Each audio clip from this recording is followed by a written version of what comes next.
ಶಿವಮೊಗ್ಗೆಯ ಸಮೀಪದ ಒಂದು ಹಳ್ಳಿಯಲ್ಲಿ ಹಳೆಯ ಕೊಳದ ಪಕ್ಕದಲ್ಲಿದ್ದ ಒಂದು ಭಿನ್ನವಾದ ಮನೆಯನ್ನು ಯಾರೂ ಪ್ರವೇಶಿಸಿರಲಿಲ್ಲ. ಈ ಮನೆ ಶಾಪಿತ ಮನೆ ಎಂದು ಪ್ರಸಿದ್ಧ. ಈ ಮನೆಯೊಳಗೆ ಕಾಲಿಟ್ಟವನು ಮರಳಿ ಹೊರ ಬರೋದಿಲ್ಲ ಅಂತ ನಂಬಿದ್ರು.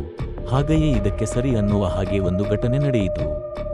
ಬೆಂಗಳೂರಿನಿಂದ ಬಂದ ಸತ್ಯನ್ ಎಂಬ ಯುವ ವಿಜ್ಞಾನಿ ಈ ಕತೆಗಳ ಮೇಲೆ ನಂಬಿಕೆ ಇರಲಿಲ್ಲ. ಆತ ಈ ಸ್ಥಳವನ್ನು ಅಧ್ಯಯನ ಮಾಡಲು ನಿರ್ಧಾರವಿಟ್ಟ. ಒಂದು ದಿನ ಸಂಜೆ ಆತನೊಬ್ಬನೇ ಆ ಮನೆಗೆ ಪ್ರವೇಶಿಸಿದ. ಮನೆಯು ಸಂಪೂರ್ಣ ಧೂಳಿನಿಂದ, ಹಳೆಯ ಲಾಕೆಟ್ಗಳಿಂದ ತುಂಬಿತ್ತು. ಗೋಡೆಯ ಮೇಲೆ ಅಜ್ಞಾತ ಭಾಷೆಯ ನುಡಿಮುತ್ತುಗಳು ಕೆತ್ತಲಾಗಿದ್ದವು. ಸತ್ಯನ್ ತನ್ನ ಕ್ಯಾಮೆರಾ ಆನ್ ಮಾಡಿ ಎಲ್ಲವನ್ನೂ ದಾಖಲಿಸಲು ಪ್ರಾರಂಭಿಸಿದ.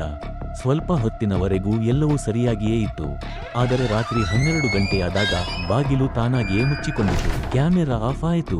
ತಕ್ಷಣವೇ ಮನೆಯೊಳಗೆ ತೀವ್ರವಾಗಿ ತಂಪಾದ ಗಾಳಿ ಬೀಸಿದಂತೆ ಅನುಭವವಾಯಿತು. ಅದೇ ಸಮಯದಲ್ಲಿ ಮೆಟ್ಟಿಲುಗಳ ಮೇಲೆ ಯಾರೋ ಮೆಲ್ಲನೆ ನಡೆವ ಶಬ್ದ ಕೇಳಿಬಂದಿತು. ಸತ್ಯನ್ ಬೆಚ್ಚಿಬಿದ್ದ. ಆತ ಮೊಬೈಲ್ ಟಾರ್ಚ್ ಹತ್ತಿಸಿದಾಗ ಮುಂದೆ ಚಿಮ್ಮಿದ ರಕ್ತದ ಗುರುತುಗಳು ಕಾಣಿಸಿಕೊಂಡವು. ತಕ್ಷಣವೇ ಮನೆಯ ಒಂದು ಮೂಲೆಯಿಂದ ಕಿಟಕಿ ಓಪನ್ ಆಗಿ ಯಾರೋ ಬಂದಂತೆ ಭಾಸವಾಯಿತು. ಒಳಗಿಂದ ಭೀಕರ ಮುಖವೊಂದರ ಕಿರುಚು ಕೇಳಿಬಂತು. ತಕ್ಷಣ ಅವನನ್ನು ಯಾರೋ ಎಳೆದುಕೊಂಡು ಹೋದಂತೆ ಕಣ್ಮರೆಯಾದನು.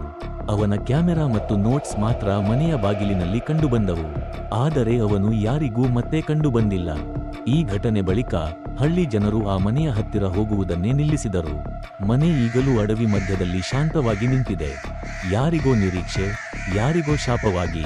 ರಾತ್ರಿಯ ಹೊತ್ತು ಹೊರಗೆ ಒಬ್ಬೊಬ್ಬರೇ ಓಡಾಡುವುದನ್ನು ಕಮ್ಮಿ ಮಾಡಿ ಎಚ್ಚರದಿಂದ ಇರಿ. ವಿಡಿಯೋ ಇಷ್ಟ ಆದ್ರೆ ಲೈಕ್ ಮಾಡಿ, ಸಬ್ಸ್ಕ್ರೈಬ್ ಮಾಡಿ, ಫಾಲೋ ಮಾಡಿ.